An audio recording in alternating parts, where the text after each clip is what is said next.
오늘은 성찬식이 있는 주일입니다. 사실 성찬식이 우리에게 주는 메시지가 너무 크기 때문에 오늘은 사실 설교가 필요 없는 그런 주일입니다. 그런데 오늘 맥주 감사 주일로 지키기 때문에 이 시간 여러분과 함께 말씀을 잠시 묵상하도록 그렇게 하겠습니다. 여러분의 인생을 마무리하고 마감하면서 한 권의 자서전을 기록을 한다고 하면은 여러분 그 자서전의 타이틀을 뭐라고 붙이면 좋을지 한번 이 시간 생각해 보시기를 바랍니다. 내 인생 전체를 뭉뚱그려 가지고 기록한 자서전의 책 제목을 뭐라고 지으면 좋을까? 저도 생각을 좀 해봤습니다. 물론 저는 자서전을 쓰지는 않을 것입니다만은 제 인생의 자서전을 기록한다고 하면은 뭐라고 기록을 할 수가 있을까? 만약에 내 인생을 한 편의 드라마로 제작을 한다고 하면은 그 드라마의 타이틀을 뭐라고 정할 수가 있을까? 형통함. 하나님의 함께 하심으로 내 인생은 형통한 인생이었다. 이 형통함이라고 하는 타이틀을 저는 붙이지 않을까 하는 생각을 갖게 되었습니다. 사도 바울의 모든 서신을 보시면 한결같이 우리에게 주어진 구원이 결코 취소될 수 없다. 우리의 어떤 제약이라든가 실수라든가 실패라든가 또 우리의 감정과 의지와 도덕성에 상관없이 한 번 우리에게 주어진 이 구원은 결코 취소될 수 없다고 하는 사실을 거듭거듭 갈피 속에 사도 바울이 기록을 하고 있습니다.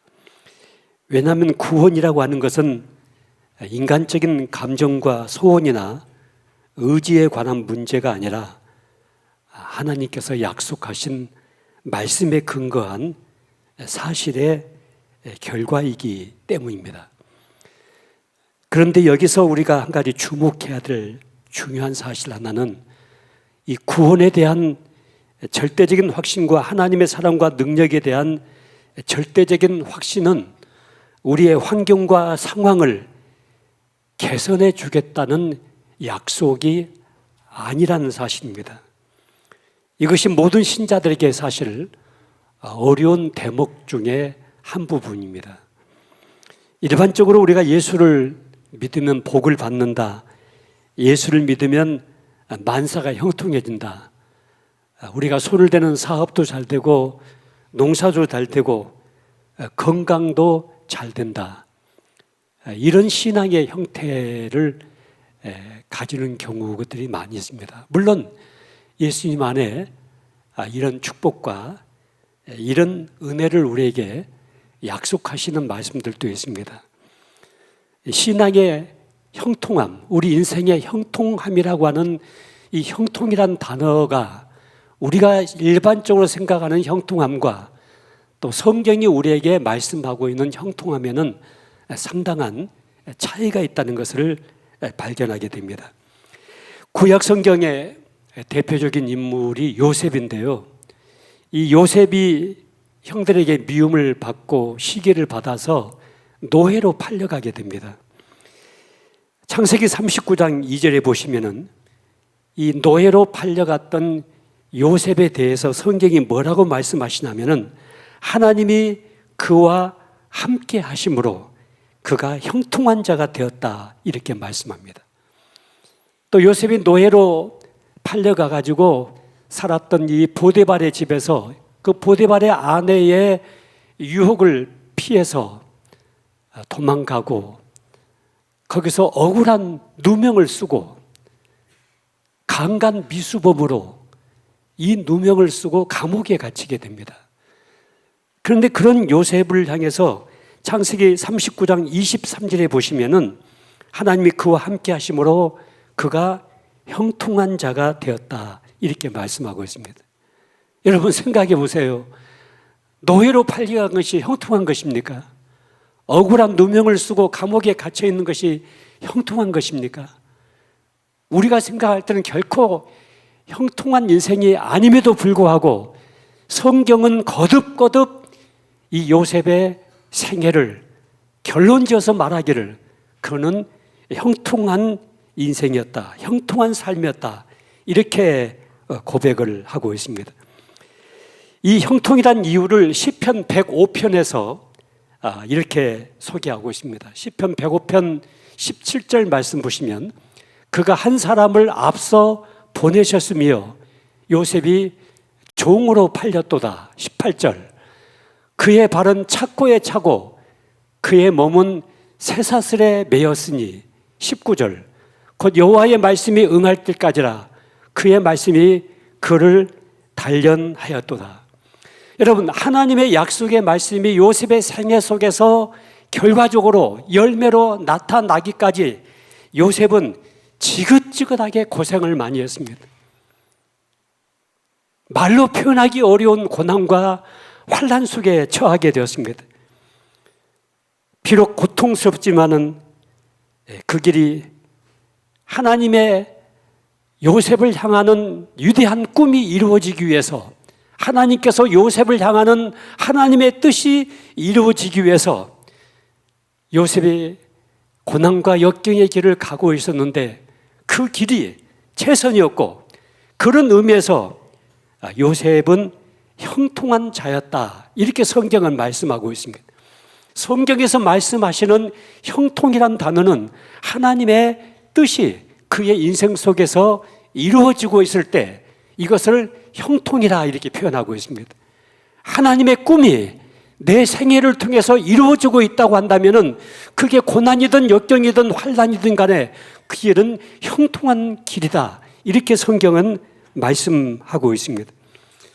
우리가 인간적으로 생각하는 형통이란 단어의 의미와 아주 거리가 좀 먼다고 생각하고 있습니다.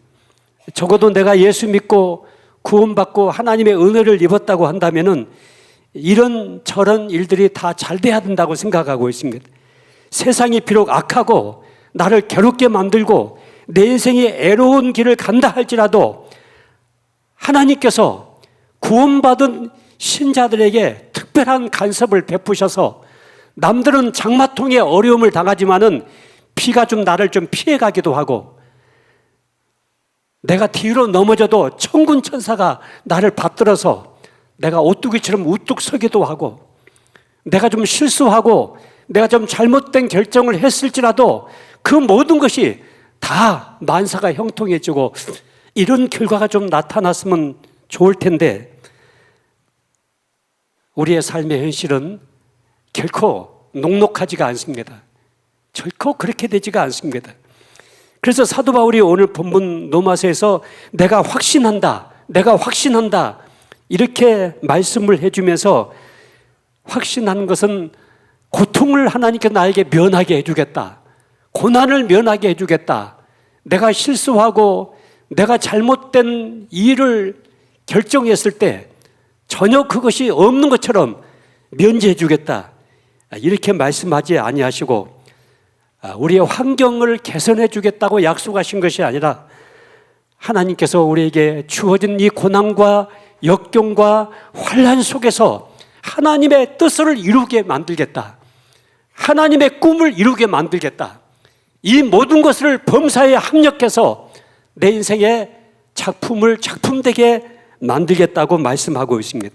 그 말씀이 바로 오늘 본문 말씀, 내가 확신하노니 사망이나 생명이나 천사들이나 권세자들이나 현재일이나 장래일이나 능력이나 높음이나 깊음이나 다른 어떤 피조물이라도 우리를 우리 주 그리스도 예수 안에 있는 하나님의 사랑에서 끊을 수 없으리라. 여러분, 이 말씀이 바로 형통한 자가 가지고 있는 하나님의 약속의 말씀입니다. 나라는 인생이 그 뿌리를 어디다 두고 있는가? 이것이 형통함의 근거입니다. 물질에다가 내 인생의 뿌리를 두고 있는가? 세상의 성공에다가 뿌리를 두고 있는가?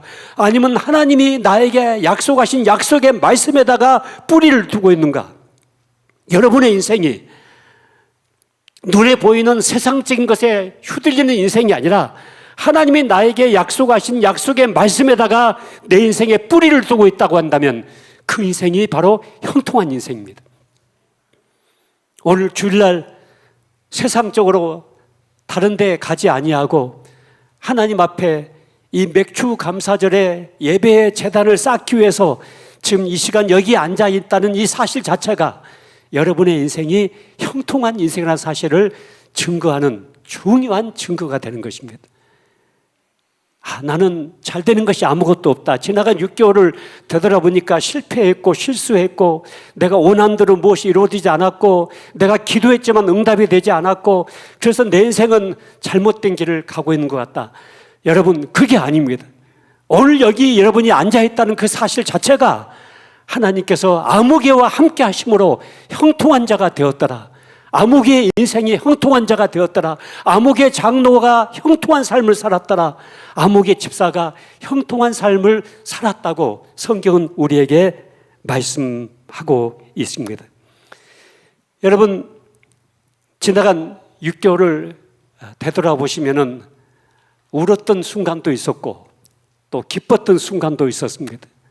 성공했던 순간도 있었고 실패한 순간도 있었습니다. 그런 모든 것 때문에 우리가 행복한 인생을 살았다, 아니면 불행한 인생을 살았다, 이렇게 결론 지어진다고 한다면 우리는 성경과 전혀 관계없는 인생을 살고 있는 것입니다. 여러분, 세상적인 것을 내가 얻었기 때문에 성공하고 행복한 인생이었다, 세상적인 것을 이뤘기 때문에 나는 실패하고 불행한 인생이었다, 이렇게 우리 인생은 결정되어지지가 않습니다. 물론 하루하루 살아간다는 것이 얘들 장난하는 것이 아니라는 사실을 우리는 알고 있습니다. 여러분, 부모가 부모답게 살고 자식이 자식답게 살아간다는 것이 얼마나 힘든 것인지 우리는 알고 있습니다. 그러나 구원받은 신자의 운명이라고 하는 것은 이 고난과 환난을 해결하는 데 있지 않습니다. 도리어 그 고난과 환난 속에서 하나님의 거룩함이 만들어지고 고난과 환난 속에서 하나님의 의로움이 드러나고 고난과 환난 속에서 신자가 신자답게 살아가는 그 삶이 우리 안에서 이루어지고 있다고 한다면 그 삶을 가리켜서 성경은 형통한 삶을 살고 있다, 형통한 자가 되었다, 하나님의 뜻이 이루어진다는 사실을 말씀하고 있습니다. 우리가 정당하게 돈을 벌어서 하나님 앞에 물질을 가지고 있는 자로 살아가는 삶은 정말 축복받은 삶입니다. 그러나 정당한 방법이 아닌 방법으로 아무리 많은 돈을 내가 벌어가지고 그 물질을 가지고 있다 하더라도 성경은 그 인생을 형통한 인생이다 그렇게 말하지 않습니다. 하나님께서 마지막까지 인정하시는 그 방법으로 내 인생을 살아가야 되겠다. 비록 내가 좀 가난하게 살지라도 남이 가지고 있지 못한 것들을 내가 가지고 있지 못한다 하더라도, 남이 가지고 있는 건 내가 가지고 있지 못한다 하더라도 내가 하나님께서 인정하시고 하나님께서 기뻐하시는 그 길을 내가 가야 되겠다. 여러분, 그 결정과 그 결단 속에서 여러분 인생길을 가고 있다고 한다면 그 삶을 가리켜서 성경은 형통한 자가 되었다, 형통한 자의 삶을 산다는 사실을 말씀하고 있습니다. 돈이 행복을 가져다 준다, 세상적인 성공이 형통이다, 내가 원하는 소원이 이루어지는 것이 하나님의 뜻이다. 여러분, 이런 말은 성경 66권 어디를 찾아봐도 이런 성경 구조는 없습니다. 옛날보다 우리가 조금 경제적으로 잘 살게 되니까 여러분, 돈 맡겨놓고 건강 맡겨놓고 시간 맡겨놓으면 사람들이 별짓을 다 하고 다닙니다. 그래서 우리나라가 이 영적으로 부흥이 되고 교회가 일어나고 신앙적으로 활발했을 때는 지금보다 더 몰살 때, 조금 더 가난할 때 훨씬 더 영적인 부흥이 있었고 영적으로 우리 한국 교회가 부강한 그런 시절이 있었던 것을 우리는 생각을 해보게 됩니다. 우리가 형통한 삶을 살고 있다고 하는 그 확신은 하나님이 내 편이시다는 그 확신 속에서 일어날 수가 있습니다. 내가 비록 가난한 순간에 있을지라도 하나님은 내 편이시다. 내가 좀 일이 좀 잘 되고 있어도 그것은 하나님은 내 편이시다. 언제든지 하나님께서 내 인생을 주관하고 계신다는 이 사실을 우리가 붙잡고 있을 때 그게 바로 형통한 인생의 삶을 살고 있는 것입니다. 여러분, 우리가 성공적인 인생을 산다고 하는 것은 우리가 행복한 인생이 돼야 됩니다. 여러분, 내가 행복해지는 것, 행복한 삶을 사는 것, 이게 성공입니다. 그러나 그 성공보다 더 큰 성공이 있는데 내 행복이 내 이웃에게 행복을 주는 삶이 돼야 되는 것입니다. 나 한 사람의 행복으로 끝나는 것이 아니고 누군가가 나를 통해서 행복해지고 내 곁에 있는 누군가가 나로 인해서 인생의 기쁨을 누릴 수 있다고 한다면 이것은 더 큰 인생의 성공의 삶을 살고 있는 것입니다. 거기서 끝나는 것이 아니고 더 위에 인생의 성공적인 삶이 있습니다.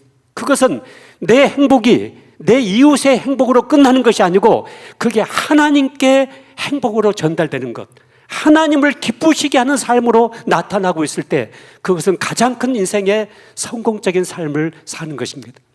내가 행복해지고 나로 인해서 내 이웃이 행복해지고 그로 인해서 하나님 앞에 영광되는 삶, 하나님을 기쁘시게 하는 삶, 하나님을 행복하게 하는 삶을 살 수 있다고 한다면 이것은 가장 큰 우리 인생의 성공적인 삶을 사는 것이라고 말할 수가 있을 것입니다. 여러분, 자녀들이 공부를 잘하고 또 결혼도 잘하고 또 좋은 직장에 좋은 사업을 해서 돈도 많이 벌고 이런 모든 것들이 우리 자녀가 성공했다, 이렇게 결론 지어서는 안 됩니다. 반면에 우리 자녀가 조금 원하는 대학에 가지도 못했고 또 좋은 직장도 들어가지 못했고 또 그래서 돈도 좀 가지고 있지 못한다고 해서 우리 자녀가 결코 불행한 인생이다, 그렇게 결론 지어져서도 절대 안 되는 것입니다. 진정한 행복의 근거, 인생의 형통함의 근거라고 하는 것은 하나님께서 나와의 관계 속에서의 친밀한 관계를 우리가 가지고 있고 그 하나님이 나와 지금 함께 동행하고 계신다는 이 확신 속에서 우리 자녀들이 살고만 있다고 한다면 우리 자녀의 삶은 가장 성공적인 인생을 살아간 것이라고 말할 수가 있을 것입니다. 오늘 사도 바울이 내가 확신한다고 거듭거듭 확인하고 있는 지점이 바로 이 지점입니다. 오늘 본문 말씀 앞에 로마서 8장 32절에 보시면은 자기 아들을 아끼지 아니하시고 우리 모든 사람을 위하여 내주신 이가 어찌 그 아들과 함께 이 모든 것을 우리에게 주시지 아니하겠느냐. 주실 수밖에 없다. 여러분, 하나님께서 여러분이 소원하는 것, 기도하는 것, 여러분이 원하는 것, 여러분이 꿈꾸는 것 주실 수밖에 없다고 성경은 말씀합니다. 그런데 왜 나에게 안 주시는가? 그것은 하나님이 나를 향하는 다른 의도가 있기 때문에, 하나님이 나를 향하는 다른 뜻이 있기 때문에 나에게 부족하고 나에게 그것을 허락하지 않고 계신다는 사실을 말씀하고 있습니다. 마태복음 6장 33절에 보시면은 먼저 그의 나라와 그의 의를 구하라. 그리하면 이 모든 것을 너희에게 주시겠다고 말씀하고 있습니다. 우리가 먹고 마시고 목숨을 연장하는 일에 여러분 인생을 쏟아붓지 말라는 말씀입니다. 우리가 하루하루 목숨을 연장하고 잘 먹고 잘 입는 일에 사람들은 모든 것을 에너지를 쏟고 있습니다. 그러나 하나님께서 말씀하시는 것은 너희가 목숨을 어떻게 연장할 것인가, 무엇을 먹고 무엇을 마실 것인가, 거기에 너의 인생을 쏟지 말고 너에게 주어진 그 목숨을 어떻게 쓸 것인가, 너에게 주어진 하루의 시간을 어떻게 사용할 것인가, 거기에 마음을 다하고 뜻을 다하라고 말씀하고 있습니다. 여러분, 돈도 그렇습니다. 돈을 열심히 버는 것, 열심히 저축하는 것 굉장히 중요합니다. 그런데 그보다 더 중요한 것은 돈을 어떻게 쓰고 있는 것인가가 더 중요합니다. 여러분이 물질을 관리를 할 때 어디다가 우선순위를 두고 있는가를 생각해 보시기 바랍니다. 하나님 앞에 헌금을 드리고 이 물질을 통해서 내 곁에 있는 사람들을 더 기쁘게 해주고 더 행복하게 해주고 있는데 이 물질이 쓰여주고 있는가, 아니면 나 한 사람의 배불리는데 이 물질이 쓰여주고 있는가, 여러분 그런 것도 여러분 생각을 해보셔야 됩니다. 우리가 영화 한 편을 생각해 볼 때 주연 배우가 있습니다. 여러분 그 주연 배우가 계속해서 생각을 집중하는 것이 소품을 어디서 구해올까, 세트장을 어떻게 만들까, 어떤 옷을 입고 출연을 할까. 여러분 이런 것에 주연 배우는 전혀 신경 쓰지 않습니다. 주연 배우는 자기에게 주어진 그 배역만 잘하면 되는 것입니다. 다른 것은 다 준비가 되어져 있습니다. 무엇을 먹을까, 무엇을 마실까, 무엇을 입을까 염려하지 마라. 하나님께서 이 모든 것들을 너희들을 위해서 준비하고 있다. 다만 너에게 주어진 그 목숨을 어떻게 쓸 것인가, 너에게 주어진 그 물질을 어떻게 흘러내 보낼 것인가, 너에게 주어진 그 시간을 어떻게 선용할 것인가, 거기에 우리의 모든 생각을 집중해야 될 것을 말씀하고 있습니다. 마태복음 6장 26절에 보시면 공중의 새를 보라, 심지도 않고 거두지도 않고 창고에 모아 들이지도 아니하되 너희 하늘 아버지께서 기르시나니 너희는 이것들보다 귀하지 아니하냐. 여러분 저는 산속에 살고 있잖아요. 산속에 살고 있다 보니까 아침에 새벽에 눈을 뜨는 것은 새들이 저를 잠을 깨웁니다. 여러분 새가 그렇게 여러 가지 새가 있는 것을 제가 처음 경험을 하고 있습니다. 너무 많은 새가 있는데 밤중에도 새가 운다고 그러죠. 저는 새가 노래한다 이렇게 생각이 듭니다. 밤중에도 새가 노래를 하고요, 새벽 미명 시간에 여러 새들이 막 노래를 하면서 잠을 깨웁니다. 저는 새 소리를 들으면서 이 말씀이 늘 생각이 나는 거예요. 새가 노래하고 새가 날아다니는 것을 볼 때마다 하나님께서 저들을 다 먹이고 입히신다. 하물며 너일까 보냐. 여러분 이 지구상에 새가 몇 마리가 있는지 아십니까? 이 대한민국의 창공에 날아다니는 새가 몇 마리가 되는지 아십니까? 그 모든 새를 그 새의 아버지가 아닌 나의 아버지가 되시는 하나님께서 먹여 살린다고 말씀하십니다. 그렇다고 한다면 하물며 나의 아버지가 되신 하나님께서 내가 먹고 사는 것 책임지지 않겠느냐. 여러분 먹고 사는 것에 목숨 걸지 말고 거기에 모든 것을 쏟는 것이 아니라 나의 목숨을 어떻게 쓸 것인가, 나에게 주어진 것을 어떻게 선용할 것인가, 거기에 마음을 쏟으라고 성경은 말씀하고 있습니다. 독생자 예수 그리스도를 십자가에 내어주신 그 하나님께서 나를 결코 애면하지 않으실 것입니다. 나의 필요한 것을 결코 애면하지 않으실 것입니다. 끊임없이 하나님께서 우리를 하나님의 말씀으로 설득하고 인도하고 있는 것은 내가 너의 아버지다, 그 말씀하고 있습니다. 내가 너의 아버지다. 오늘 이 맥주 감사절을 지키면서 여러분 마음속에 가지고 있는 이 감사의 조건, 무엇을 이루어줬기 때문에 하나님 제가 감사합니다. 6개월 동안 먹고 살게 해주셔서 감사합니다. 여기에 있는 것이 아니라 하나님 제 인생을 형통한 인생으로 인도해 주신 것을 감사합니다. 이 모든 것을 합력해서 형통하게 해주신 것을 감사합니다. 여기에 우리의 감사의 제목이 있어야 될 줄 믿습니다. 여러분 수만 평의 큰 땅에다가 조화 꽃을요 수천 송이를 갖다 꼽아놨습니다. 수천 송이의 조화꽃이 그 수만 평의 땅에 꽉 차 있습니다. 그런데 저 끄트머리에 생화 꽃 몇 송이가 딱 피어져 있습니다. 여러분 벌과 나비는 그 수천 송이의 조화꽃에 전혀 관심이 없습니다. 오로지 저 귀퉁이에 피어있는 생화꽃 그 매송이에 관심을 쏟고 거기에 날아가서 생명의 역사를 일으키고 있습니다.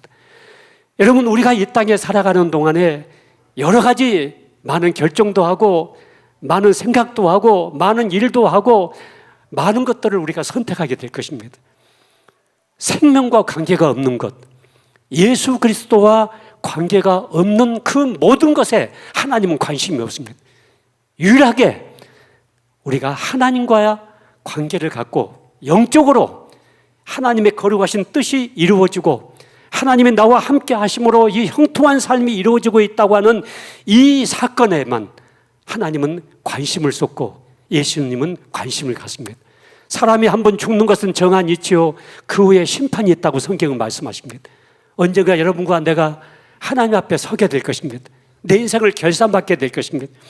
내 인생을 결산받을 때 내가 명한 몇 가지를 갖고 살고 왔는가, 이 땅에서 무엇을 성공했는가, 무엇을 움켜잡고 있었는가, 하나님 전혀 거기에 관심이 없습니다.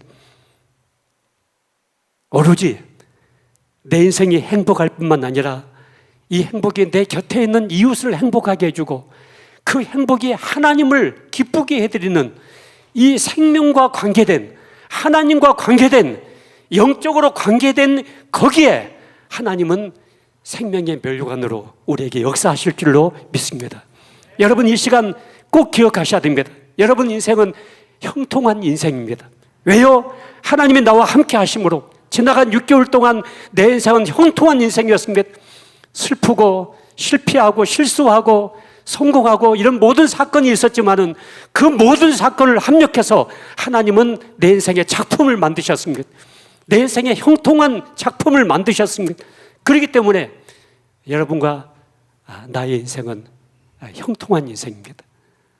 오늘 우리가 감사의 제단을 쌓으면서 하나님 아버지 감사합니다. 정말 내 인생을 형통한 인생으로 만들어주시고 인도해 주신 것을 감사합니다 하는 이 고백이 우리에게 일어나야 되겠습니다. 내가 확신하노니 이 세상의 그 어떤 것도 하나님과 나와의 관계의 사랑을 끊을 수 없다.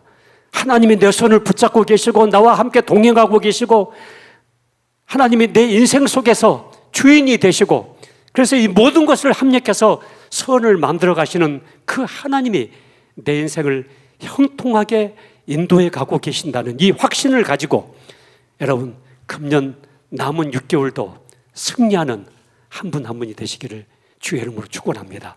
기도하십시다.